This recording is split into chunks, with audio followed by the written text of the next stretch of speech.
Hey guys, welcome to Yesterday's Coffee, the podcast where we chat about fitness, nutrition, and business all over coffee that may or may not have been brewed yesterday. Today we are covering meal composition and macro quality. So what we're diving into this week is really looking at, so we've got your macros down, but how do changing out specific types of foods, even in this within the same macronutrient, have or make a difference with your diet overall, whether that's results, how you feel, energy. Basically talking about meal balance, right? Yeah. Meal balance and how not all foods are created equal, which we've touched on many times, but we want to dive a little bit deeper today. Yes. So tell us why all foods aren't created equal. I mean, so the moral of the story is not all carbs are the same, not all fats are the same, not all proteins are the same. And it really differs a lot on how each one is made and what it's composed of. So different things within the same macronutrient will digest slower or faster, and they'll have drastically different effects on the body. So I can't get all my protein from protein powder, and I can't just eat Pop-Tarts all day. Correct. To get my carbs. Correct. Why? So if we start with fats as an example, fats are typically they are a very dense energy source. They're very slow to digest, slow to use, which is primarily why fats aren't what fuel intense activity. Mm-hmm. They're typically more for rest or for lower intensity activity. But then you throw something like medium chain triglycerides, MCTs, coconut oil into the mix, and suddenly we have this fat that's very fast digesting and can actually be used pretty much as soon as you consume it. And you'll start to realize that not all of these things are created equally. Well, I feel like first we should focus a little bit more on meal balance, right? So just as a reminder, how you pair up certain food groups together within the same meal is going to affect how satisfied you feel. It's going to affect your energy levels throughout the day. It's going to affect your cravings throughout the day, energy for your workouts, all of those things, right? Right. So we know that to have the best energy levels and to keep your blood sugar nice and consistent throughout the day, that we want to promote slower digestion. Slower, but not too slow. For the most part, yeah. For the most part. Meaning that we don't just want a meal that's all carbs. Mm-hmm. But we also don't want a meal that's just all fats or all proteins. Right. So the most ideal meal balance then would be something that includes a clear-cut protein source, a vegetable to get you a little bit of fiber, a whole food-based carb that's going to be a little bit slower digesting in most cases, but not all cases. Right. And a fat source. Yeah. Right? Yeah, so I think a good way to do this is going to be, let's break down what we're trying to accomplish at each point in the day, right? So sure. Say we've got a workout in the afternoon. We'll call it 3 o'clock. Okay. So upon waking up, our first meal, whenever we decide to do that, what we're trying to do is fuel the body for the day. So we don't have any sort of exercise immediately. Mm-hmm. So we want to do exactly what you just said. We want to have a nice mixture of each macro. So we've got some protein in there to help with protein synthesis and avoid more protein degradation. We've got carbs in there as a way of topping off our glucose stores or glycogen giving stores us energy. For energy later on in the day. And then same with fats, incorporating that in there to help the promotion of all of that meal being slow to digest, give us constant energy for a much longer time. So that we're not the carb is giving us energy, the protein is keeping us a little bit more satisfied, the fat is slowing down digestion to keep us full longer. That's how all those three things are working together in synergy to give us nice, consistent energy. Right. Right. So breakfast comes by, we're doing that. We feel good. We get to lunch, probably doing the same thing if we're eating around, like, say, noon. Again, we don't have a workout until 3 o'clock, so we've got some time here. Now, as we get closer to the workout, our objective with that meal changes. So if we're talking, say, a quick snack or something like an hour or 90 minutes out from the workout, we don't want this big, slow digesting meal. We don't want something that's really heavy. And that's because if you've got something in your stomach, that takes blood from your body to digest. If I start going to exercise, all of that blood that would be in my digestive tract has to go to those working muscles. Which means you feel heavy and sluggish, and you might get a stomach ache, you might feel nauseous. And you might throw up. You might throw You up. might just get rid of it because your body doesn't have a way to process So that if anymore. you've ever gone to the gym and done a hard workout and thought to yourself, well, I ate breakfast today, why do I feel so crappy? Maybe it was because you chose a meal for breakfast that was a little bit too heavy for your body.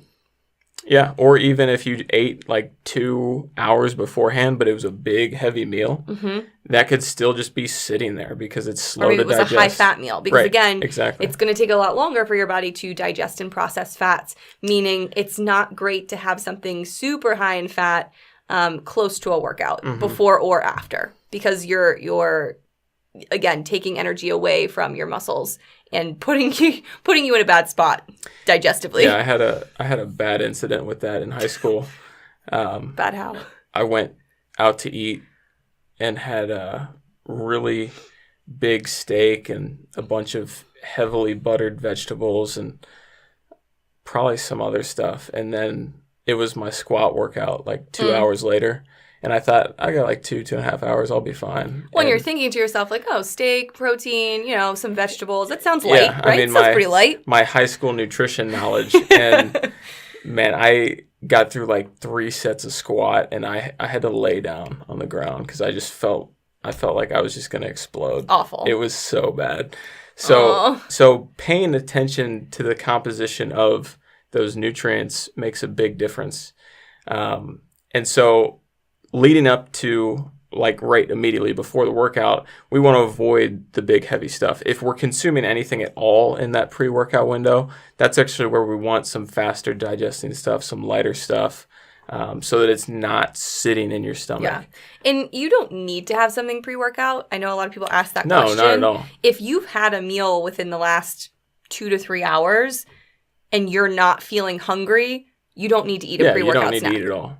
If you're feeling hungry and you ate a couple hours ago, I would say have something small. Or if it's been, 4, 5, 6 hours since your last meal, you might want to do something. Right. Especially if you're starting to feel a little bit more sluggish and tired, just to get you through your workout.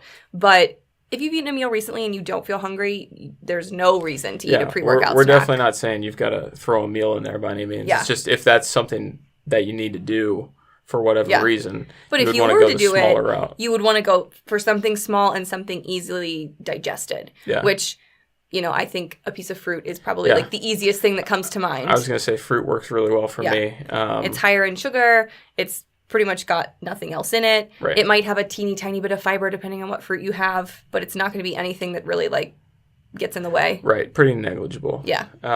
So awesome. We got up to our workout.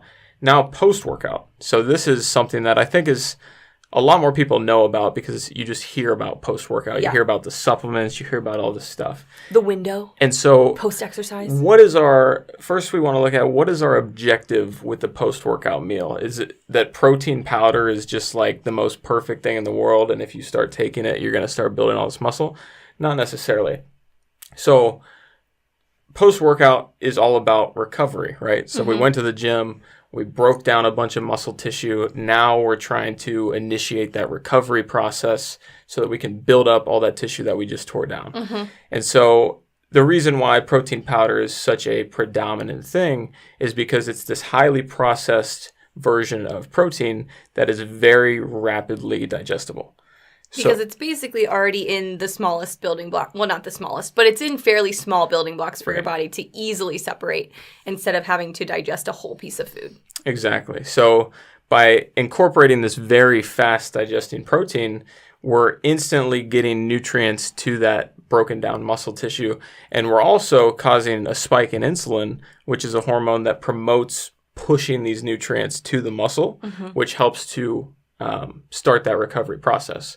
So that's why you'll start to see all these recommendations of a fast digesting protein, a fast digesting carbohydrate, sometimes like leucine or a BCAA in there to really help with that insulin spike. So rewind for one second, because I don't think that a ton of people know that you should, probably be pairing up your protein post-workout with a carbohydrate.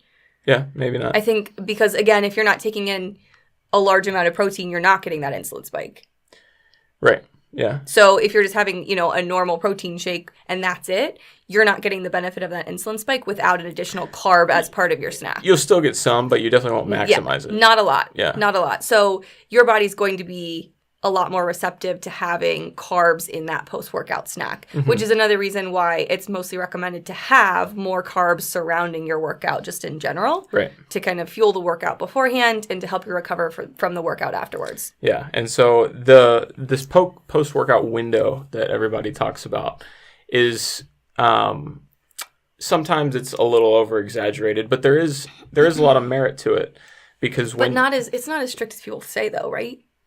Strict. Well, no. So it's not like a 45. People are like, oh, I gotta get home and get my protein shake. It's not like a 45-minute window. There's no time on it. Like science can't prove that there's a time limit. Right. There's never been necessarily definitive proof as to if 45 minutes is better than 2 hours or whatever. If I try to say if you're around an hour, you'd be fine. Just like as an easy rule of thumb. As something simple, but like I don't even think that like you're losing benefits by going past that hour window. I think you're probably not. But if we're talking about maximizing from 99% to 100%, sure, maybe there's a 1% difference. So again, it's going to be small there. But the post-workout window itself does have merit to it. And the reason for that is because since you've just subjected your body to the stimulus, you've broken down all this tissue, your body is hungry for nutrition. It's hungry for the materials, it's more receptive to build itself back up. And so muscle tissue becomes the prime recipient of nutrition in that window. Mm-hmm. And so if you're able to fill that window with fast digesting carbs and fast digesting proteins, the ensuing insulin spike is more likely to send those nutrients to muscle tissue versus fat. Yes, because insulin, remember, is a storage hormone. Right. Storage for fat and storage for muscle. Well, I guess building for muscle, but right. It's like the key. It unlocks the cell. It doesn't care what it's unlocking, but in that post-workout window, the muscle tissue is more receptive taking for priority. Growth. Yeah, for nutrients and growth. Right. So if we can use that insulin spike in the most beneficial way, that would be post-workout. Absolutely. And so that's why you see all this hype around post-workout. You see all this hype around different derivatives of whey protein fractions, from concentrate to isolate to hydrolyse to it's so complicated. Egg albumin to micellar casein and hydrolyzed casein and anything you can think of. Yeah. So for the average person, none of that stuff matters. Can we just say that? For the average person, you don't need to worry about all that. But there are slight differences between protein sources and how your body handles them. We should post-workout. actually do an episode on just that. We could dive on into protein that. types. But actually, that's a good one. As a basic recommendation, I typically try to stick with something that's majority protein isolate. That typically tends to be the best of both worlds. Hydrolyse doesn't necessarily give you that much more of a benefit, and it's a lot more expensive. And then concentrate has some drawbacks to it on its own, but we won't dive too much into that. Anyway. So fast digesting protein, fast carb, that's what we're aiming for in that post-workout window. I do have, I guess, one caveat is because this would be great for somebody whose workouts are very intense or whose goal is more about building muscle. Yeah, that's a good point to bring up. But for the average person, if you're in the point where you're first starting out, you're maybe doing cardio a few times a week or you're doing some routines at home, like you probably don't need to be throwing down protein powder post-workout. Now, I wouldn't veto that. I would say you probably don't need the extra carbs necessarily. You definitely don't need the extra carbs. If you need extra protein in your day, that would be an ideal time to have it. But if you're like the average person who's maybe coming home after work, getting a workout in at home before eating dinner, you don't have to like try and squeeze a protein shake in just for the sake of like you think you're supposed to have one. Right. Yeah, no, that's exactly right. But so if you're eating dinner within a couple hours after your workout and you're not hungry directly after your workout, I would also say that unless you need that protein to hit a certain protein goal, you don't need to like try and fit it in. Yeah, but also most people probably do need that. Most people do, but I'm just throwing that out there but because no, it's not exactly a hard right. and fast rule. Like it's not a set rule. You're exactly right. Not everybody's needs are going to be the same. Yeah. So again, the fast digesting protein and especially the fast digesting carb are really only advantageous in pretty hard training populations. Yes. So if you're just going to the gym and you hop on the treadmill and walk or jog for 40 minutes, you don't really need to come home and start slamming frozen yogurt because you got to get that insulin spike. That's not what we're talking about. No. But in the case of very heavy strength training, especially somebody that's got more muscle mass on them, so they've got a greater glycogen storage, that's where that's going to be a lot more advantageous. Yeah. Well, and even people who are trying to lose weight, so even if you're leaning out, but your workouts are pretty heavy and pretty intense, I feel like it's probably more a problem for women who are afraid to have those carbs post-workout because they're just afraid of carbs in general. Your body would be better off if you were to have carbs post-workout. Yeah, and in fact, with a lot of people on cutting plans, you want to try to prioritize carbohydrates around the workout. So beforehand, afterwards, and then keep the far-reaching points of the day where you're eating a little bit lesser on the carb spectrum. If we're trying to go after an ideal blood sugar curve. Yes. So just some things to keep in mind. And so after that, if you've got another meal coming up in a couple hours or whatever that may be post-workout. In this scenario, that would be dinner coming next. Right. So you're going to pretty much go back to the original thoughts that we had with the breakfast and lunch, although I also try to keep that first meal following post-workout a little bit leaner, so a little bit less fat in there. Again, just from optimizing, in this situation, that insulin spike and pushing those nutrients in there. So I'm not saying you can't have like a steak with a little bit more fat on it, but I wouldn't try to get the majority of your fats in the day in that first meal following the workout, because I'd still try to leverage those added benefits from the leaner sources of carbs and proteins in that first meal following. Definitely. Well, and I think people who are focusing on fitness a lot of times leave out carbs in that last meal. And again, if we're trying to leverage your training session, we want carbs in that meal. Right. But there's also another benefit to that too, is having at least a half cup of carb in the evening with your dinner can actually help your body produce more of those sleep hormones. It can actually give you better, more restful sleep. So having at least a half cup at dinner, I think, is really important for one, if you're training, in the late afternoon, early evening, just to help with that recovery process, but also to promote better, deeper, more restful sleep. Absolutely. Just for anybody. So whether you're training in the evening or not, having a half cup of carbs at dinner is great, because I think people get to the end of the day and people are just so afraid of carbs. They tell me like they have their protein and their vegetables and that's it, and they go to bed. Oh, I ate after 6 o'clock. I screwed up. Yeah.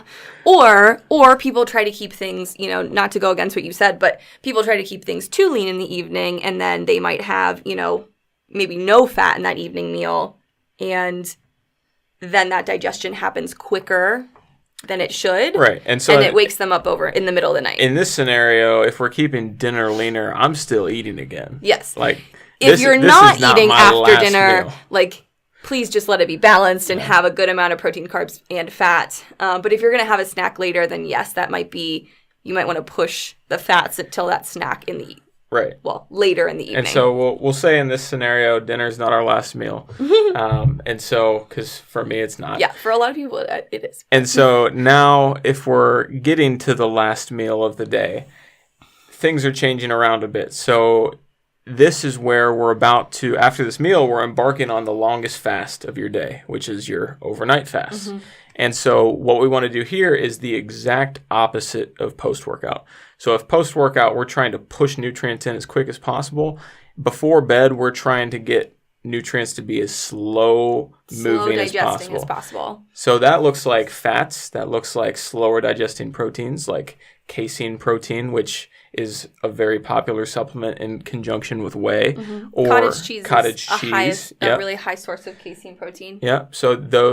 So mixing a fat and a slower digesting protein before bed is going to give you a much more consistent release of amino acids through the night.